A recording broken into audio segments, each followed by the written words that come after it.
प्रिय भक्तजनों, आज हम बात करेंगे अश्विन मास अमावस्या की, जिसे हम सर्वपित्र अमावस्या के नाम से भी जानते हैं। ये दिन हमारे पूर्वजों की आत्मा की शांति और उनके प्रति श्रद्धा प्रकट करने का अत्यंत पवित्र अवसर है। अगर आप पवित्र क्रम और पुण्य की अनुभूति करना चाहते हैं तो इस वीडियो को अंत तक जरूर देखें और हमारे चैनल को लाइक, शेयर और सब्सक्राइब करना ना भूलें।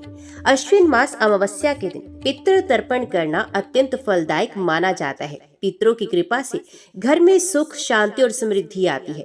पितृ पक्ष की ये अमावस्या हमारे पूर्वजों की याद और उनके प्रति कृतज्ञता का प्रतीक है। इस दिन लोग नदियों, तालाबों या घर के आंगन में पितरों के लिए तर्पण करते हैं। दान देना, विशेष रूप से अनाज, तिल और भोजन अत्यंत पुण्यकारी माना जाता है।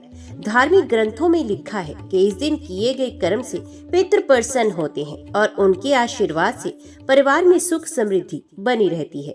सिर्फ तर्पण ही नहीं, इस दिन मन को शुद्ध करना और पुण्य कार्य करना भी महत्वपूर्ण है। घर में साफ सफाई, वृद्धों का सम्मान और दीन दुखियों की सहायता करना, ये सभी कर्म पितृ प्रसन्नता को बढ़ाते हैं। प्रिय भक्तजनों, तो अभी श्रवण कीजिए अश्विन मास अमावस्या सर्वपित्र अमावस्या की कथा। पुराने समय की बात है। महाकालपुर नाम का एक नगर था जो नर्मदा नदी के किनारे बसा हुआ था। नगर समृद्ध था, लेकिन वहां के राजा विक्रम सिंह के जीवन में एक गहरी पीड़ा छिपी हुई थी। राजा के पास धन, वैभव और सेना सब कुछ था, परंतु उनके कोई संतान नहीं थी। रानी मालिनी भी संतानों के लिए दिन रात देवी देवताओं की उपासना करती रहती, किंतु भाग्य साथ नहीं दे रहा था। राजमहल में हमेशा दीपक जलती, परंतु उनके भीतर अंधकार पसरा हुआ था। एक रात राजा विक्रम सिंह ने स्वप्न देखा। स्वप्न में उनके सामने एक वृद्ध पुरुष प्रकट हुए, जिनके शरीर से दिव्य ज्योति निकल रही थी, और उन्होंने कहा, राजन, तुम्हारे कुल के पितर अत्यंत असंतुष्ट हैं। वर्षों से श्राद्ध और तर्पण का अनुष्ठान नहीं हुआ, जिसके कारण तुम्हारे कुल पर संतान दोष और दुखों का साया है। यदि तुम पितृ पक्ष की अमावस्या के दिन विधि पूर्वक श्राद्ध और तर्पण करोगे तो तुम्हें संतान सुख और वंश वृद्धि का आशीर्वाद मिलेगा। ये सुनकर राजा घबराकर जाग उठे। सुबह होते ही राजा ने रानी मालिनी और अपने राज पुरोहित वशिष्ठाचार्य को बुलाकर स्वप्न का वर्णन किया। वशिष्ठाचार्य ने गंभीर स्वर में कहा, महाराज, यह केवल स्वप्न नहीं बल्कि देव संदेश है। पितृ पक्ष अमावस्या का श्राद्ध यदि विधि विधान से किया जाए तो पितृ प्रसन्न होते हैं और वंश उन्नति पाता है। ये आपके लिए ही नहीं, पूरे राज्य के लिए कल्याणकारी है। राजा ने तुरंत आदेश दिया कि पूरे नगर में पितृ पक्ष अमावस्या के लिए भव्य आयोजन किया जाए। तभी एक विचित्र घटना घटी। नगर के द्वार पर एक अज्ञात साधु प्रकट हुए। उनके शरीर पर राख लगी थी, जटाएं लहराती थी और नेत्रों में अद्भुत तेज था। वे सीधे राजमहल पहुंचे और बोले, राजन, यदि पितरों को प्रसन्न करना चाहते हो तो केवल भोजन और जल से ही नहीं बल्कि सत्य, दान और करुणा से भी तर्पण करना होगा। अमावस्या के दिन किसी भूखे को भोजन कराना ही पितरों को तृप्त करता है। राजा ने हाथ जोड़कर कहा, महात्मन, कृपया हमें सही मार्ग दिखाइए। साधु मुस्कुराए और कहने लगे, समय आने पर मैं फिर आऊंगा, अभी तुम्हें परखना बाकी है।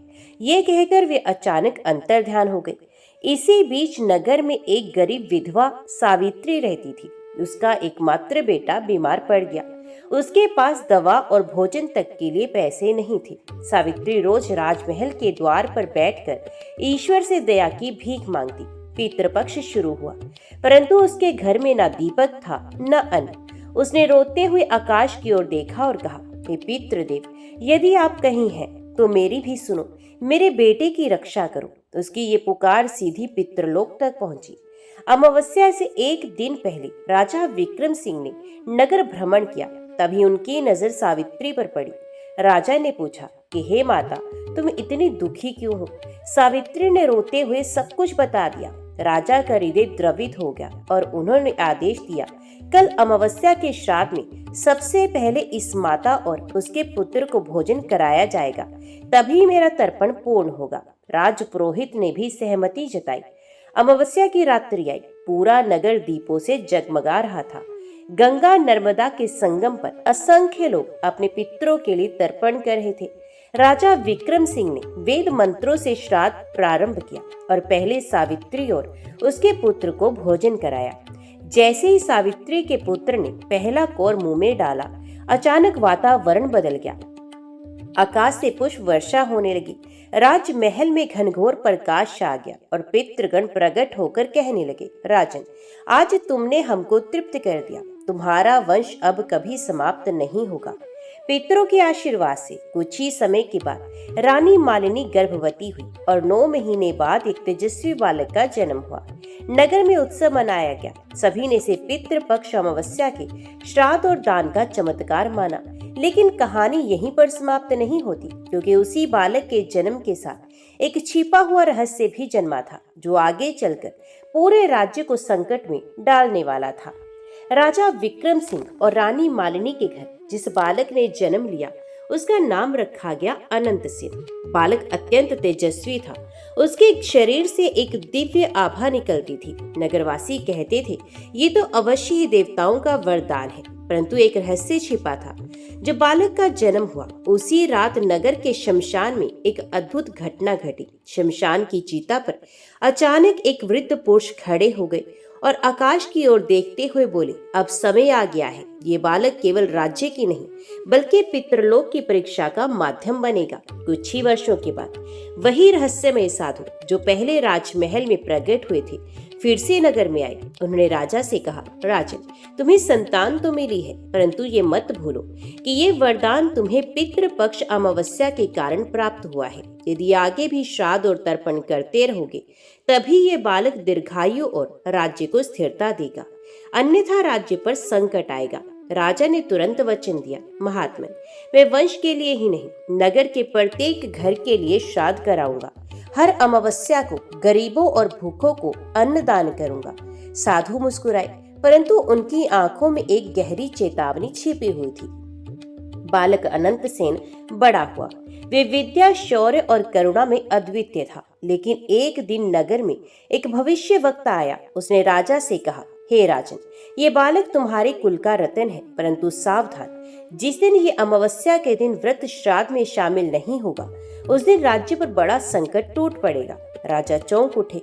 उन्होंने बालक से कहा, अनंत सेन, चाहे कुछ भी हो जाए, अमावस्या का व्रत और पितृ तर्पण कभी मत छोड़ना। बालक ने गंभीर स्वर में वचन दे दिया। लेकिन हर वरदान के साथ एक परीक्षा भी आती है। राज्य की सीमा पर एक राक्षसी स्त्री प्रकट हुई। उसका नाम था कालिनी। वे रात्रि को नगर में घूमती और श्राद्ध करने वाले ब्राह्मणों को बाधित करती। लोगों ने कहना शुरू किया कि कोई दुष्ट शक्ति पितरों के मार्ग में अड़चन डाल रही है। राजा ने साधु को बुलाया और साधु ने कहा, ये कालिनी कोई साधारण राक्षसी नहीं, ये उन असंतुष्ट पितरों की छाया है जिन्हें समय पर श्राद्ध नहीं मिला। इसका अंत तभी होगा जब अमावस्या के दिन कोई कुलवंशी पुत्र स्वयं पितरों को तर्पण देगा और उनके लिए सब कुछ त्याग करेगा। राजा ने मौन साध लिया। वे समझ गए कि यह दायित्व उनके पुत्र अनंत सेन पर आने वाला है। कुछ वर्षों के बाद वे समय आ गया। पितृपक्ष की अमावस्या की रात थी। पूरा नगर श्राद्ध में व्यस्त था। राजमहल में भी भव्य अनुष्ठान हुआ, लेकिन तभी कालिनी ने आक्रमण कर दिया। तेज आंधी चली, दीपक बुझ गए और नगर अंधकार में डूब गया। कालिनी ने आकाश से गर्जना की, जब तक मैं तृप्त नहीं होती, कोई पितृ तुम्हारे श्राद्ध से प्रसन्न नहीं होगा। नगरवासी भयभीत हो गए। अनंत सेन आगे बढ़ा। उसने हाथ जोड़कर कहा, हे माता कालिनी, यदि तू पितरों के संतुष्टि का प्रतीक है तो मुझे ही स्वीकार कर ले। मैं अपने प्राण अर्पित करता हूँ ताकि मेरे कुल और नगर के पितृ तृप्त हो सके। ये कहते ही अनंत सेन ने अपने रक्त की एक बूंद पवित्र कुंड में अर्पित कर दी। जैसे ही रक्त की बूंद गिरी, वातावरण बदल गया। आकाश में दिव्य पितर प्रकट हुए और कहने लगे, बस तुम्हारा ये बलिदान केवल तुम्हारे कुल को ही नहीं, बल्कि समस्त नगर को पितृ दोष से मुक्त कर देगा। कालिनी उसी क्षण शांत हो गई और प्रकाश की लहर बनकर विलीन हो गई। अमावस्या की रात्रि समाप्त होते ही नगर में अद्भुत परिवर्तन हुआ। सूखे खेतों में फसल लहलहाने लगी, बीमार लोग स्वस्थ हो गए और गरीबों के घरों में अन्न भर गया। राजा विक्रम सिंह और रानी मालिनी ने भावुक होकर कहा, यही सब पितृपक्ष अमावस्या की कृपा और हमारे पुत्र के त्याग का फल है। साधु ने भी आशीर्वाद दिया, याद रखो, जब तक इस नगर में हर अमावस्या को श्राद्ध और दान होता रहेगा, तब तक यहाँ कोई दुर्भिक्ष, युद्ध या महामारी नहीं होगी। अनंतसेन जब यौवन में प्रवेश कर चुका था, वे वीरता में अद्वितीय, धर्मपालन में दृढ़ और प्रजा हित में समर्पित था। नगरवासी कहते थे, हमने ऐसा राजकुमार कभी नहीं देखा, यह अवश्य ही पितरों का आशीर्वाद है। लेकिन उसी समय महल के गुप्त कक्ष में राज पुरोहित वशिष्ठाचार्य को एक प्राचीन पांडुलिपि मिली। उसमें लिखा था, जिस बालक का जन्म अमावस्या की रात्रि में पितृ तर्पण से होता है, वे देवताओं का प्रिय होता है, किंतु यदि वे अमावस्या के श्राद्ध को एक बार भी त्याग कर देगा तो समस्त राज्य विनाश को प्राप्त होगा। राजपुरोहित चिंतित हो उठे। अगली अमावस्या से पहले अनंतसेन को अजीब सपने आने लगे। वे देखता कि आकाश में पितृ उसे बुला रहे हैं और कह रहे हैं कि वत्स, परीक्षा का समय समीप है, तू हमें तर्पण देगा या स्वयं को बलिदान करेगा, यही तेरे राज्य की नीति तय करेगा। अनंतसेन ये सुनकर भयभीत हो जाता, परंतु हृदय में एक अदम्य साहस भी जन्म लेता। समय बीता। जब अगली पितृ पक्ष अमावस्या आई, तभी राज्य पर 3 संकट टूट पड़े। भयंकर महामारी फैल गई, सेना में विद्रोह शुरू हो गया, पड़ोसी राज्य ने आक्रमण कर दिया। राजा विक्रम सिंह हताश हो गए। उन्होंने पुकारा, हे देवताओं, ये सब क्यों हो रहा है? तभी आकाशवाणी हुई, हे राजन, ये संकट केवल पितृ श्राद्ध की अवहेलना से उत्पन्न हुआ है। तुम्हारे नगर के लोग स्वार्थ में डूब गए हैं, गरीब भूखे हैं, परंतु अमावस्या के दिन भी उन्हें अन्न नहीं मिलता। जब तक ये स्थिति सुधरेगी नहीं, संकट दूर नहीं होगा। अनंतसेन ने अपने पिता से कहा, पिताश्री, ये समय केवल अनुष्ठानों से नहीं सुधरेगा। हमें अपने पितरों को प्रसन्न करने के लिए गरीबों, विधवाओं और अनाथों की सेवा करनी होगी, तभी पितर तृप्त होंगे। राजा ने पुत्र का साथ दिया। पूरा नगर एकत्रित हुआ और अमावस्या की रात्रि में हजारों भूखों को भोजन कराया गया। नदी किनारे दीपदान हुआ और ब्राह्मणों को वस्त्र द्रव्य दान किए गए। जब सब शांत हो रहा था, तभी कालिनी राक्षी फिर से प्रकट हुई। उसने गरज कर कहा, अनंतसेन, तेरे रक्त से मैंने तृप्ति पाई थी, परंतु अभी भी कुछ पितृ असंतुष्ट हैं। जब तक तू अपना जीवन पूर्ण त्याग नहीं देगा, तब तक राज्य सुरक्षित नहीं होगा। पूरा नगर स्तब्ध रह गया। रानी मालिनी रोने लगी, मेरे पुत्र, मैं तुझे खो नहीं सकती। अनंतसेन ने माता का हाथ पकड़कर कहा, माँ, मेरा जीवन केवल मेरा नहीं, ये पितरों का दिया हुआ है। यदि उनके तृप्त होने से राज्य सुरक्षित होता है, तो मुझे कोई भय नहीं। अमावस्या की आधी रात को अनंतसेन पवित्र वेदी पर पहुंचा। उसने पितरों का आवाहन किया और अग्नि में प्रवेश करने का संकल्प लिया। जैसे ही वे आगे बढ़ा, आकाश में गड़गड़ाहट हुई और पितरों की दिव्य आकृतियां प्रकट हुई। उन्होंने कहा, वत्स अनंतसेन, हम तेरे त्याग से प्रसन्न हैं। अब तुझे प्राण त्यागने की आवश्यकता नहीं। तेरी करुणा, सेवा और बलिदान ही हमें तृप्त करने के लिए पर्याप्त है। क्षण भर में कालिनी का शरीर प्रकाश में बदल गया और वे विलीन हो गई। पूरा नगर दिव्य ज्योति से भर गया। पितरों ने आशीर्वाद दिया, आज से इस नगर में जब भी पितृपक्ष की अमावस्या आएगी, यहाँ समृद्धि और शांति बनी रहेगी। अनंतसेन का नाम युगों तक याद किया जाएगा।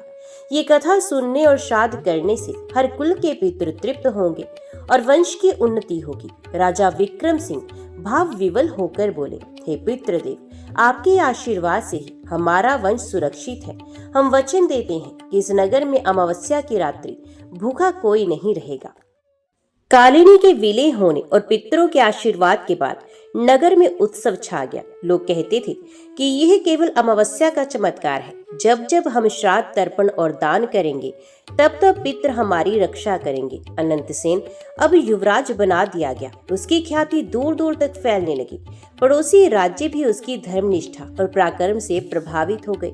नगर में अब कोई भूखा नहीं रहता था। हर अमावस्या को राजा और प्रजा मिलकर गंगा नर्मदा के तट पर दीपदान करते, पितरों के लिए तर्पण करते और गरीबों को भोजन कराते। इस परंपरा से न केवल पितृ तृप्त हुए, बल्कि नगर में समृद्धि और शांति भी स्थायी हो गई।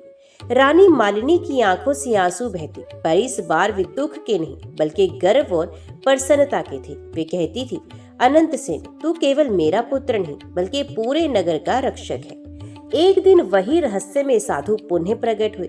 उन्होंने अनंतसेन को आशीर्वाद देते हुए कहा, वत्स, तूने जो किया वे दुर्लभ है। अमावस्या केवल अंधकार की नहीं बल्कि प्रकाश की तिथि है। जिसने इस दिन अपने पितरों को स्मरण किया और भूखों को अन्न दिया, उसने युगों युगों तक अपने वंश को सुरक्षित कर लिया। तेरा नाम अपितृ भक्त अनंत सेन के रूप में सदा अमर रहेगा। ये कहकर साधु आकाश में विलीन हो गए। वर्षों के बाद जब अनंत सेन वृद्ध हुए तो उन्होंने एक रात स्वप्न देखा। पितर प्रकट होकर कहने लगे, वत्स, अब समय आ गया है कि तू हमारे लोक में आकर विश्राम करे। तेरी कथा पृथ्वी पर लोग सुनेंगे और अमावस्या को तेरा स्मरण कर पितरों को तर्पण देंगे।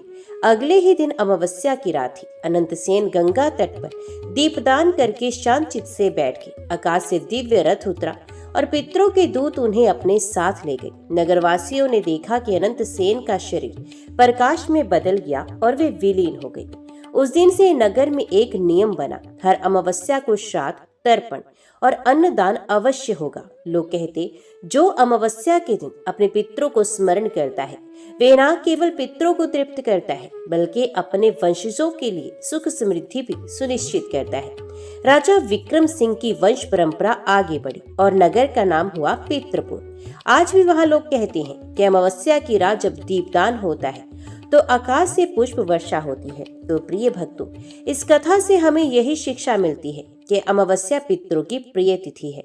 इस दिन किया गया श्राद्ध, तर्पण और दान हमारे कुल को पितृ दोष से मुक्त करता है। भूखों को भोजन कराना ही सच्चा तर्पण है और जो अमावस्या की कथा सुनता और सुनाता है उसे पितरों की कृपा और जीवन में सुख समृद्धि प्राप्त होती है। प्रिय भक्तजनों, अमावस्या के इस पावन अवसर पर अब हम शुरू करने जा रहे हैं श्रीमद् भागवत गीता का संपूर्ण सार। अगर आपने अभी तक हमारे इस चैनल को सब्सक्राइब, लाइक और शेयर नहीं किया है तो जरूर कर लें, क्योंकि आने वाले कुछ ही क्षणों में आप सुनेंगे वह ज्ञान जो स्वयं भगवान श्री कृष्ण ने कुरुक्षेत्र की पावन भूमि पर अर्जुन को दिया था। ये केवल एक ग्रंथ नहीं है बल्कि जीवन का मार्गदर्शन है। गीता हमें सिखाती है कठिनाई में धैर्य, असमंजस में निर्णय और जीवन के हर क्षण में सत्य का मार्ग। जय श्री कृष्ण। कुरुक्षेत्र का युद्ध क्षेत्र, दोनों सेनाएं आमने सामने खड़ी, गगन में शंखों की गूंज, हर योद्धा अपने अपने रथ में सुसज्जित। अर्जुन, जो पांडवों का वीर धनुर्धर है, श्री कृष्ण से कहते हैं कि हे माधव, मेरा रथ बीच में ले चलो ताकि मैं देख सकूं कि मेरे सामने कौन है। श्री कृष्ण रथ को बीच में ले जाते हैं। अर्जुन देखता है सामने अपने ही कुटुंबी, अपने गुरु द्रोणाचार्य, अपने पितामह भीष्म, अपने भाई बंधु और प्यारे मित्र। अर्जुन का हृदय कांप उठता है, उसके हाथ से गांडीव धनुष छूट जाता है और वे कहता है, हे केशव, मैं इन प्रियजनों को कैसे मार सकता हूँ? यदि ये लोग मारे गए तो कुल का नाश हो जाएगा, धर्म नष्ट हो जाएगा, मुझसे ये युद्ध नहीं होगा। यहाँ गीता का आरंभ होता है अर्जुन विषाद शोक से।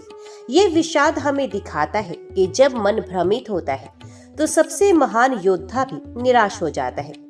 अध्याय दूसरा, सांख्य योग। अर्जुन के मौन और विषाद को देखकर श्री कृष्ण मुस्कुराते हैं और वे कहते हैं, हे पार्थ, ये कैसी दुर्बलता है, ये तुम्हें शोभा नहीं देती। उठो और अपने धर्म का पालन करो। श्री कृष्ण यहाँ आत्मा का ज्ञान देते हैं। आत्मा न जन्म लेती है न मरती है, आत्मा न शस्त्र से कटती है न अग्नि से जलती है। आत्मा सनातन, शाश्वत और अजर अमर है। वे कहते हैं, हे अर्जुन, ये शरीर नश्वर है पर आत्मा अमर है। जो हुआ है उसका शोक मत करो, कर्म करो पर फल की चिंता मत करो। यही है गीता के दूसरे अध्याय का महान संदेश। यह अध्याय हमें सिखाता है सच्चा ज्ञानी वही है जो दुख सुख में समान है। जो अपने धर्म का पालन करता है वही जीवन में सफल होता है। अध्याय 3, कर्म योग। अर्जुन प्रश्न करते हैं कि हे माधव, यदि ज्ञान श्रेष्ठ है तो फिर मुझे युद्ध जैसे कर्म में क्यों धकेल रहे हो? श्री कृष्ण उत्तर देते हैं, हे अर्जुन, संसार कर्म से ही चलता है। बिना कर्म किए कोई क्षण भी नहीं रह सकता। इसलिए कर्म त्याग मत करो बल्कि निष्काम भाव से कर्म करो। वे कहते हैं, जो लोग समाज का भला करने वाले कर्म करते हैं वही वास्तव में आदर्श होते हैं। कर्म से ही लोक व्यवस्था चलती है। यदि मैं स्वयं भी कर्म ना करूं तो यही संसार नष्ट हो जाएगा। यहाँ श्री कृष्ण बताते हैं कि कर्म का त्याग नहीं बल्कि कर्म में समर्पण और भक्ति ही मोक्ष का मार्ग है। ये 3 अध्याय जीवन की नींव रखते हैं। युद्ध भूमि केवल कुरुक्षेत्र की नहीं, बल्कि हमारे भीतर की भी है। हर दिन हम भी निर्णयों के क्षेत्र में खड़े होते हैं। गीता हमें सिखाती है, धैर्य रखो, कर्म करो और भक्ति में समर्पित रहो। श्रीमद् भागवत गीता अध्याय 4, ज्ञान कर्म संन्यास योग। कुरुक्षेत्र में खड़े अर्जुन अभी भी संदेह से भरे हुए हैं। श्री कृष्ण उन्हें गहरे रहस्य बताते हैं। हे अर्जुन, ये गीता का ज्ञान मैंने पहले सूर्यदेव को दिया था, फिर ये परंपरा क्षत्रियों और ऋषियों को मिली, लेकिन समय के साथ ये ज्ञान खो गया। आज मैं इसे तुम्हें दे रहा हूँ, क्योंकि तुम मेरे प्रिय भक्त और सखा हो। अर्जुन पूछते हैं, हे कृष्ण, आप तो अभी जन्मे हैं, तो आपने यह ज्ञान सूर्यदेव को कैसे दे दिया? श्री कृष्ण उत्तर देते हैं, हे पार्थ, मैं जन्म और मृत्यु के बंधन से परे हूँ। जब जब धर्म की हानि होती है और अधर्म बढ़ता है, तब तब मैं स्वयं पृथ्वी पर अवतरित होता हूँ। साधु जनों की रक्षा, दुष्टों का नाश और धर्म की पुनः स्थापना करना, यही मेरा लक्ष्य है। इस अध्याय में कृष्ण ज्ञान और कर्म के रहस्य बताते हैं। केवल कर्म नहीं, केवल ज्ञान नहीं, बल्कि दोनों का संतुलन ही मोक्ष का मार्ग है। ये कहते हैं, जो मुझे भक्ति से देखते हैं, जो अपने कर्म मुझे अर्पित करते हैं, वे मुझे ही प्राप्त होते हैं। श्रीमद् भागवत गीता अध्याय 5, कर्म संन्यास योग। अर्जुन पुनः प्रश्न करते हैं, हे माधव, आप कभी संन्यास की प्रशंसा करते हैं, कभी कर्म की। निश्चित रूप से बताइए कि कौन सा मार्ग श्रेष्ठ है।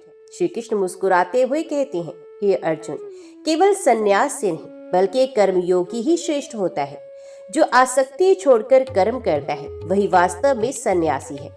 कर्म करते हुए भी यदि मन शांत और ईश्वर में लीन है, तो वही सच्चा योगी है। यहाँ वे बताते हैं, कर्म और सन्यास में कोई विरोध नहीं है। असली सन्यास है फल की आसक्ति त्याग देना। ऐसा योगी सुख दुख, मान अपमान और लाभ हानि में समान रहता है। श्री कृष्ण कहते हैं, हे पार्थ, ऐसा योगी आत्मा को ही सब में देखता है। वे ब्राह्मण, चांडाल, पशु पक्षी, कुत्ता, सबको समान दृष्टि से देखता है। यही है सच्चा संत। श्रीमद् भागवत गीता अध्याय 6, ध्यान योग।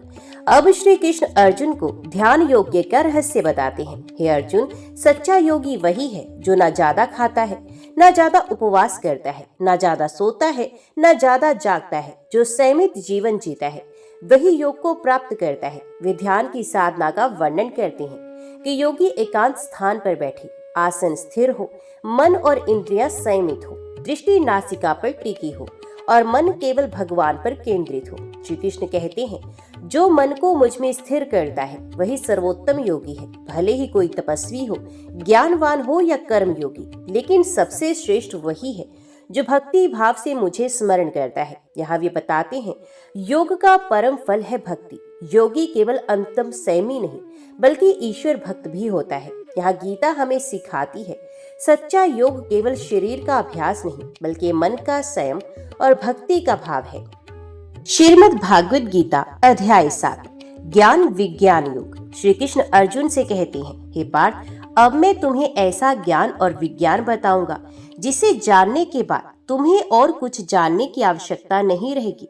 हजारों में कोई एक साधक मुझे जानने का प्रयास करता है और उन सब में से भी कोई एक मुझे वास्तव में पहचान पाता है। वे आगे कहते हैं, मैं ही सबका मूल कारण हूँ। पृथ्वी, जल, अग्नि, वायु, आकाश, यह मेरी अपराशक्ति है और जीवात्मा मेरी पराशक्ति है। हे अर्जुन, मैं ही सबका जन्म स्थान हूँ, मैं ही पालन करता हूँ और अंत में सब मुझ में लीन हो जाता है। फिर वे मनुष्यों के 4 प्रकार बताते हैं, दुखी लोग, धन की चाह रखने वाले लोग, जिज्ञासु लोग और ज्ञानी लोग।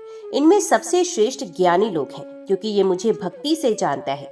यहाँ श्री कृष्ण कहते हैं, मुझसे भिन्न कुछ भी नहीं। जो कुछ इस संसार में दिखता है, वे सब मुझ में ही व्याप्त है। मैं ही धागे में पिरोए हुए मोतियों के समान सब में विद्यमान हूँ। श्रीमद् भागवत गीता अध्याय 8, अक्षर ब्रह्म योग। अर्जुन प्रश्न करता है, हे प्रभु, ब्रह्म क्या है, कर्म क्या है, अधिभूत और अधिदैव क्या है, और मृत्यु के समय आपको याद करने से क्या फल मिलता है? श्री कृष्ण उत्तर देते हैं, हे पार्थ, ब्रह्म है अविनाशी परमात्मा, स्वभाव है जीवात्मा, कर्म है सृष्टि की उत्पत्ति का कारण, और मृत्यु के समय जो मुझे स्मरण करता है, वे निश्चित रूप से मुझे ही प्राप्त होता है। क्योंकि जैसा स्मरण करते हुए प्राणी शरीर छोड़ता है, वैसा ही उसका अगला जन्म होता है। यहाँ वे मृत्यु के समय ओम का उच्चारण करने और ईश्वर का ध्यान करने का महत्व बताते हैं। वे कहते हैं, जो योगी मृत्यु समय मन को बोहों के बीच स्थिर करके भक्ति भाव से मेरा स्मरण करता है, वे परम धाम को प्राप्त होता है। श्री कृष्ण समझाते हैं कि संसार के लोग नश्वर हैं, परंतु जो मुझे प्राप्त करता है वे फिर जन्म मरण के चक्र में नहीं आता। श्रीमद् भागवत गीता अध्याय 9 राज विद्या राजगृहण्य योग। अब श्री कृष्ण अर्जुन से कहते हैं, हे अर्जुन, अब मैं तुम्हें सबसे गुप्त और महान ज्ञान बताऊंगा। यह है राज विद्या, सभी विद्याओं में श्रेष्ठ, और राजगृह सबसे गुप्त रहस्य। इसे जानने वाला दुखों से मुक्त हो जाता है। मैं ही इस संपूर्ण जगत का कर्ता और पालन करता हूँ, लेकिन मैं इन सब कारणों में आसक्त नहीं हूँ। सभी जीव मेरे अधीन रहते हैं, परंतु मैं उन सबसे परे हूँ। फिर वे भक्ति का महत्व बताते हैं। जो मुझे प्रेम से पत्र, पुष्प, फल या जल भी अर्पित करता है, मैं उसे स्वीकार करता हूँ, क्योंकि मैं भाव का भूखा हूँ, वस्तु का नहीं। जो मुझे निरंतर भजता है, मैं उसकी रक्षा करता हूँ और उसे मोक्ष प्रदान करता हूँ। यहाँ तक कि यदि कोई पापी भी सच्चे मन से मेरी शरण में आता है तो वे शीघ्र ही धर्मात्मा बन जाता है। हे अर्जुन, मेरा भक्त कभी नष्ट नहीं होता। यहाँ श्री कृष्ण का संदेश स्पष्ट है। सच्ची भक्ति सबसे सरल और महान मार्ग है। ईश्वर किसी भेदभाव को नहीं मानते। स्त्री हो या पुरुष, व्यापारी हो या साधु, जो भी शरण में आता है वही उनका प्रिय हो जाता है।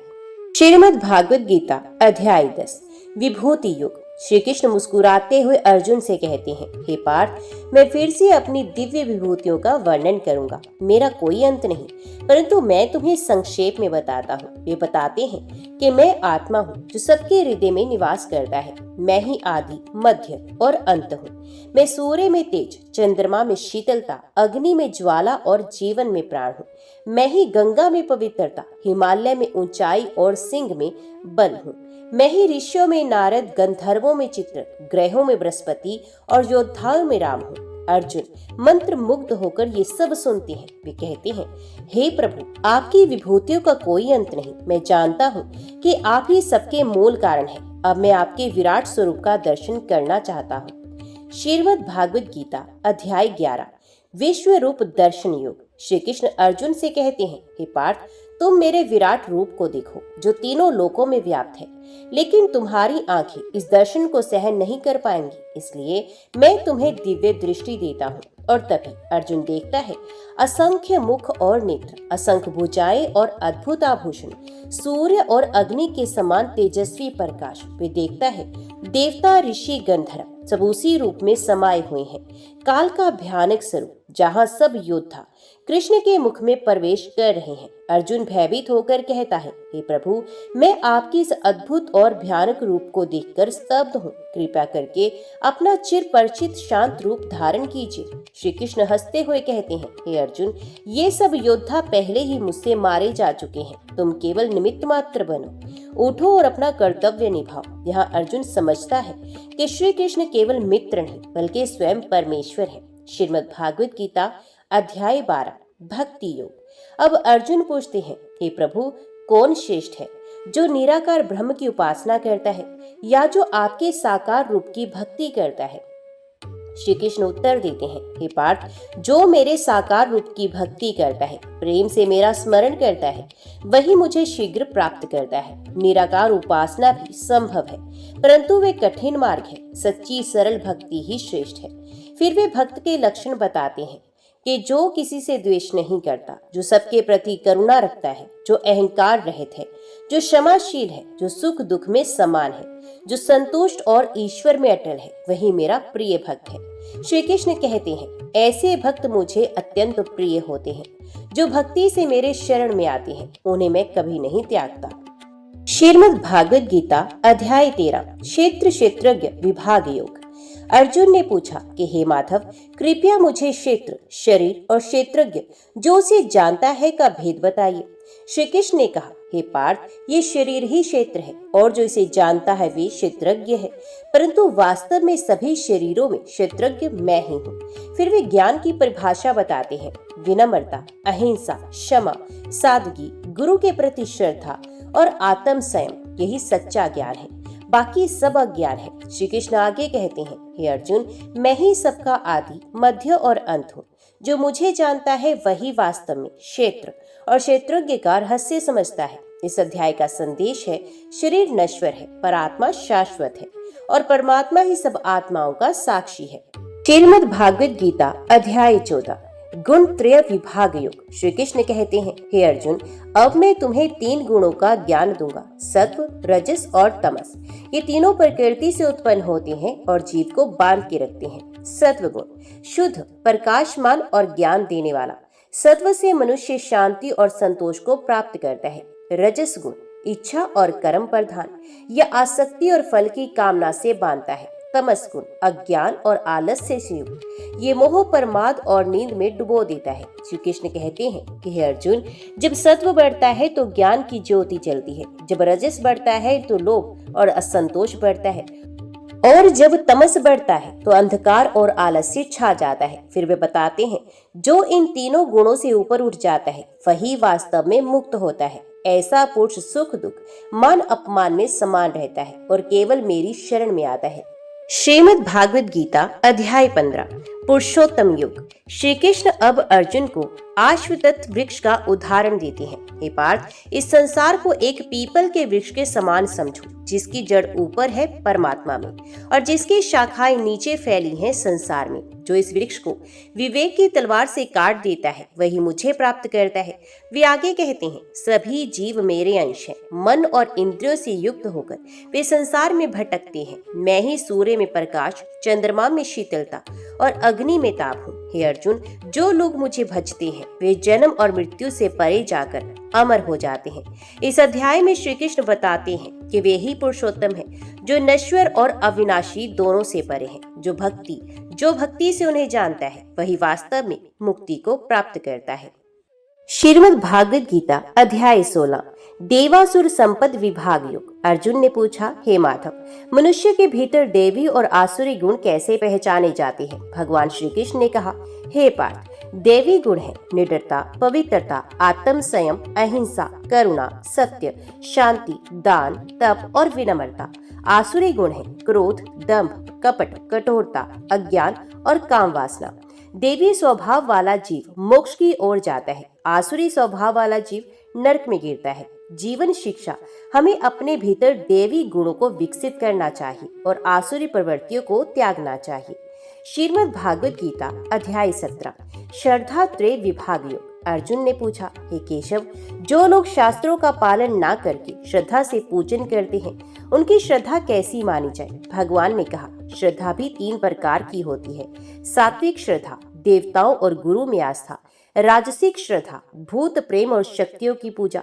तामसिक श्रद्धा, अंधविश्वास, हिंसा और अपवित्र वस्तुओं का सेवन। भोजन, यज्ञ, तप और दान भी इन्हीं 3 गुणों के अनुसार होते हैं। सात्विक आचरण ही मनुष्य को शुद्ध करता है और ईश्वर के समीप ले जाता है। आस्था केवल तभी सार्थक है जब वे सात्विक और शास्त्र सम्मत हो।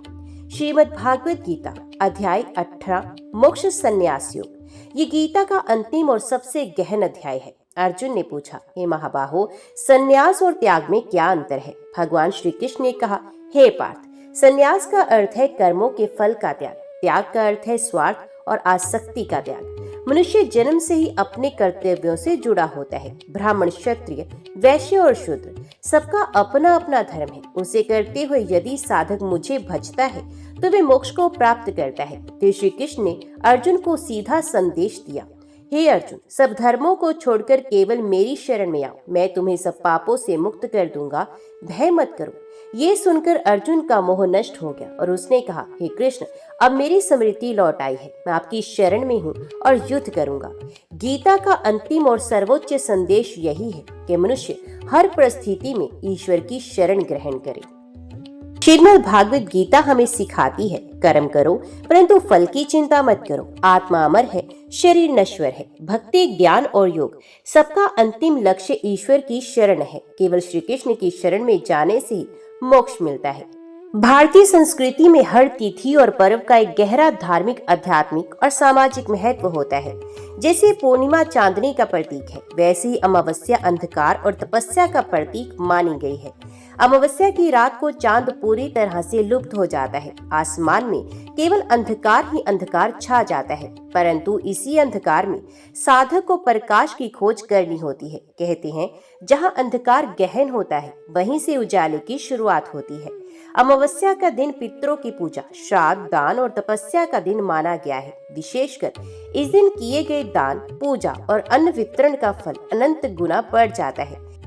इसी दिन से जुड़ी है एक कथा, 5 कोर की परंपरा। कोर का अर्थ है अन्न या भोजन की थोड़ी मात्रा जिसे श्रद्धा पूर्वक अर्पण किया जाए। 5 कोर का अर्थ है 5 प्रकार का अन्न या 5 दाने या 5 थालियां जिन्हें भक्त अपने सामर्थ्य के अनुसार दान, पूजन और अर्पण के लिए रखते हैं। ये 5 कोर है देवताओं के लिए, पितरों के लिए, अतिथि के लिए, पशु पक्षियों के लिए और अपने परिवार के लिए।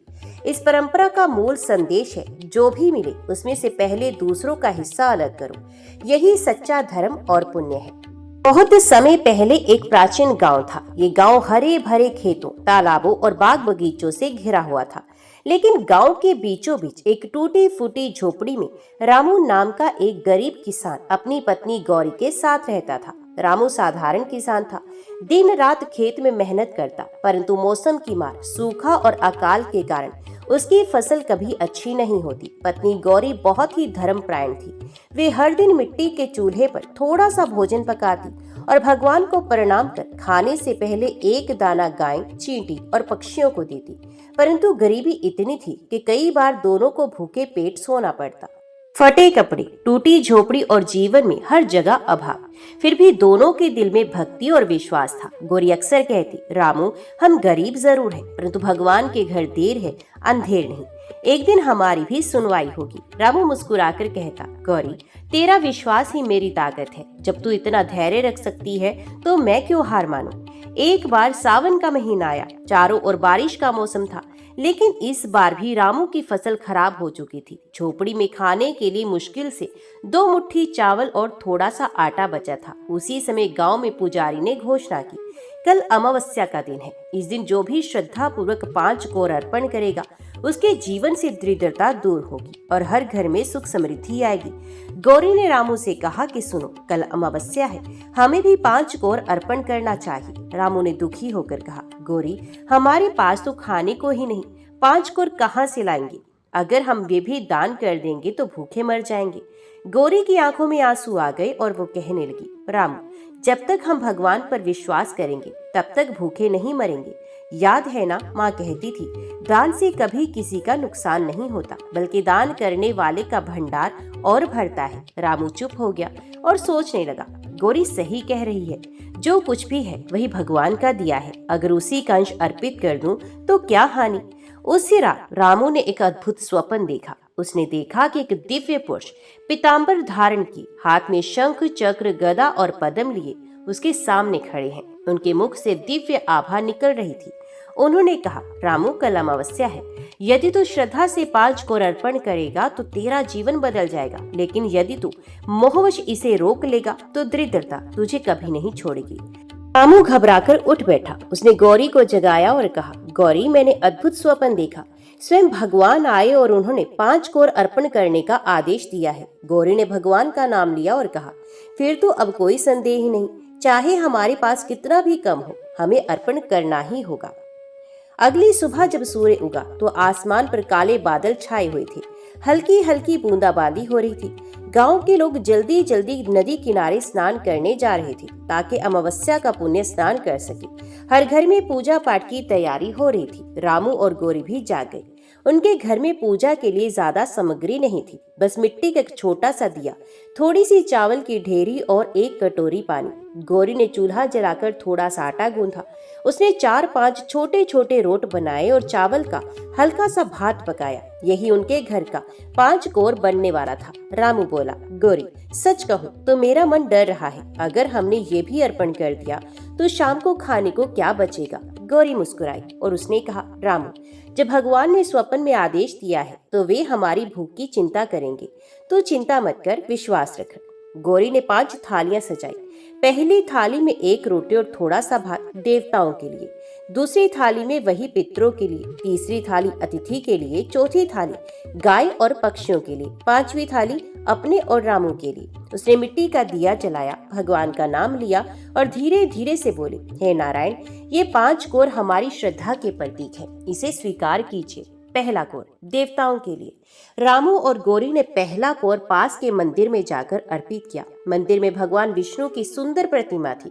पुजारी वहां दीप जलाकर मंत्र पढ़ रहे थे। रामू ने थाली अर्पित की और मन ही मन बोला, हे प्रभु, ये हमारा पहला कौर है, इसे स्वीकार कीजिए। मंदिर से लौटते समय अजीब सी शांति उनके दिल में उतर आई, जैसे कोई भारी बोझ उतर गया हो। इसके बाद वे गांव के बाहर पीपल के पेड़ के नीचे पहुंचे। वहां पितरों के लिए अर्पण करना परंपरा थी। रामू ने चावल का अंश रखकर तिल और जल अर्पित किया। अचानक हवा का झोंका चला और पीपल की पत्तियां सरसराने लगी। गौरी ने हाथ जोड़कर कहा, हे पूर्वजों, यदि हमने कोई भूल की हो तो क्षमा करें, इस अर्पण को स्वीकार करें और हमें आशीर्वाद दें। रामू को लगा मानो किसी ने सर पर हाथ रख दिया हो। उसका मन और हल्का हुआ। अब तीसरी थाली का समय आया। दोनों घर लौटे और दरवाजे पर इंतजार करने लगे। गौरी बोली, रामू, अब कोई अतिथि आए तो हम ये कौर अर्पित करेंगे। काफी देर तक कोई नहीं आया। तभी एक बूढ़ा साधु जटाजूटधारी लकड़ी का डंडा लिए दरवाजे पर पहुंचा। उसकी आंखों में करुणा झलक रही थी और उसने कहा, बेटा, भूखा हूँ, कुछ खाने को मिलेगा। रामू और गौरी की आंखें चमक उठी। उन्होंने तीसरी थाली उस साधु को दे दी। साधु ने भोजन ग्रहण किया और जाते जाते कहा, तुम्हारा जीवन धन्य हो जाएगा, तुम्हारा कल्याण होगा। रामू और गौरी उस वचन को सुनकर भावुक हो गए। उन्हें लगा जैसे ये साधु कोई सामान्य मनुष्य नहीं था, बल्कि स्वयं भगवान की परीक्षा थी। गौरी ने चौथी थाली से 1 रोटी गाय को खिलाई और भात का हिस्सा पंछियों के लिए आंगन में बिखेर दिया। तुरंत ही चिड़ियों का झुंड आकर दाने चुगने लगा। गाय भी रोटी खाकर संतोष से रंभाई। रामू ने कहा, गौरी देख, इन मासूम जीवों को खिलाने से कैसा सुख मिलता है, मन को शांति मिल रही है। अब 5वीं थाली बची थी। उसमें बस 1 रोटी और थोड़ा सा भात था। दोनों ने भगवान का स्मरण करके भोजन किया। रामू ने कहा, आज भूख से ज्यादा तृप्ति मिल रही है। सचमुच 5 कौर की महिमा अनोखी है। शाम होने लगी। आसमान पर घने बादल छा गए और अचानक तेज बारिश शुरू हो गई। रामू और गौरी चिंतित हुए। हमारी झोपड़ी तो बारिश में बह जाएगी। लेकिन जैसे ही वे बाहर निकले तो उन्होंने देखा कि उनकी झोपड़ी के ऊपर मानो कोई अदृश्य शत्रु तना हुआ है। बारिश हो रही थी, पर झोपड़ी के ऊपर से पानी ऐसे हट रहा था जैसे कोई रक्षा कर रहा हो। इतना ही नहीं, झोपड़ी के पास की बंजर जमीन पर अचानक हरी घास उग आई। खेत में अंकुर फूटने लगे। ये देखकर दोनों की आंखों से आंसू बहने लगे। गौरी ने कहा, रामू, ये सब 5 कौर का चमत्कार है। भगवान ने हमारी सुन ली है।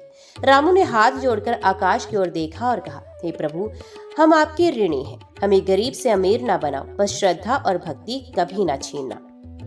अमावस्या की रात बीत चुकी थी। रामू और गौरी खुश थे, परंतु उन्हें कुछ असामान्य महसूस हुआ। जैसे ही दोनों सोने की तैयारी कर रहे थे, घर के बाहर हल्की रोशनी दिखाई दी। गौरी ने पूछा कि रामू, ये रोशनी कहाँ से आ रही है? तो रामू ने कहा, शायद कोई परीक्षक आया है। याद है, भगवान ने स्वप्न में कहा था, सच्चे दिल वालों की परीक्षा होगी। वे बाहर गए और देखा कि वहाँ 3 दिव्य रूपधारी पुरुष खड़े थे और उन्होंने कहा, हे रामू और गौरी, तुमने 5 कौर अर्पित किए। अब हम देखेंगे कि तुम्हारे मन में कितनी भक्ति और त्याग है। तीनों दिव्य पुरुषों ने गांव के राजा की भव्य सोने चांदी की थालियां रामू और गौरी के सामने रख दी और उन्होंने कहा, यदि तुम इन थालियों को अपने लिए ले लो तो तुम्हारे जीवन की हर चिंता दूर हो जाएगी। गौरी ने तुरंत कहा, नहीं, ये हमारे लिए नहीं, भगवान के लिए है। जो हमने अर्पित किया वही हमारी शांति और पुण्य का आधार है। रामू ने भी हाथ जोड़कर कहा, हे देव, हम आपके आदेश का पालन कर रहे हैं। लालच हमें नहीं भाएगा। दिव्य पुरुष मुस्कुराए और कहा, पहली परीक्षा उत्तीर्ण हुई। फिर उन्होंने अंधेरा फैला दिया और एक भयंकर तूफान ला दिया। हवाएं इतनी तेज थी कि झोपड़ी की छत उड़ने लगी। गौरी ने रामू का हाथ पकड़कर कहा, रामू, हमें डरना नहीं है। भगवान की कृपा हमेशा हमारे साथ है। तभी एक अदृश्य शक्ति ने झोपड़ी के चारों ओर घेरा बना लिया और तूफान को पीछे धकेल दिया। दिव्य पुरुष ने कहा, दूसरी परीक्षा भी उत्तीर्ण। भैंसे ऊपर उठना सच्ची भक्ति है। अगली सुबह गांव में खबर फैली कि अमावस्या के दिन रामू और गौरी ने 5 कौर अर्पित किए हैं। ये बात राजा भूपति तक पहुंची। राजा ने आदेश दिया रामू और गौरी को मेरे महल में बुलाओ। यदि उन्होंने सचमुच 5 कौर अर्पित किए हैं तो उनका जीवन धन्य होगा, नहीं तो यह एक परीक्षा होगी। रामू और गौरी राजा के महल पहुंचे। राजा ने पूछा, क्या सच है कि तुमने 5 कौर अर्पित किए? गौरी ने नम्रता से उत्तर दिया, हे राजन, हमने अपने सामर्थ्य के अनुसार श्रद्धा से 5 कौर अर्पित किए। भगवान की कृपा हमारे साथ है। राजा ने मुस्कुराकर कहा, यदि ऐसा है तो मैं तुम्हें इनाम दूंगा। तभी महल के सामने से दिव्य प्रकाश निकला और राजा को समझ में आया कि ये साधारण मनुष्य नहीं बल्कि भगवान की कृपा से धन्य जीवन जी रहे हैं। रात के समय जब रामू और गौरी अपने घर लौटे तो उन्होंने देखा उनके खेत में पहले से ही फसल लहलहा रही थी। सूखा और अकाल से बंजर पड़े खेत अब हरे भरे हो गए थे। गौरी ने कहा, रामू देखो, भगवान ने हमें पहले से ही आशीर्वाद दे दिया। ये 5 कौर का चमत्कार है। रामू ने हाथ जोड़कर कहा, हे प्रभु, अब मैं समझ गया कि भक्ति और त्याग में जीवन का असली धन है। धन, सुख और सफलता भगवान की कृपा से ही आती है। उस दिन से रामू और गौरी का जीवन बदल गया। गांव वाले भी ये देखकर प्रेरित हुए और उन्होंने 5 कौर की परंपरा को अपनाना शुरू कर दिया। प्रिय भक्तजनों, ये थी 5 कौर की कथा। अमावस्या के दिन किए गए 5 कौर के अर्पण से जीवन में कैसे चमत्कार और खुशियां आती हैं।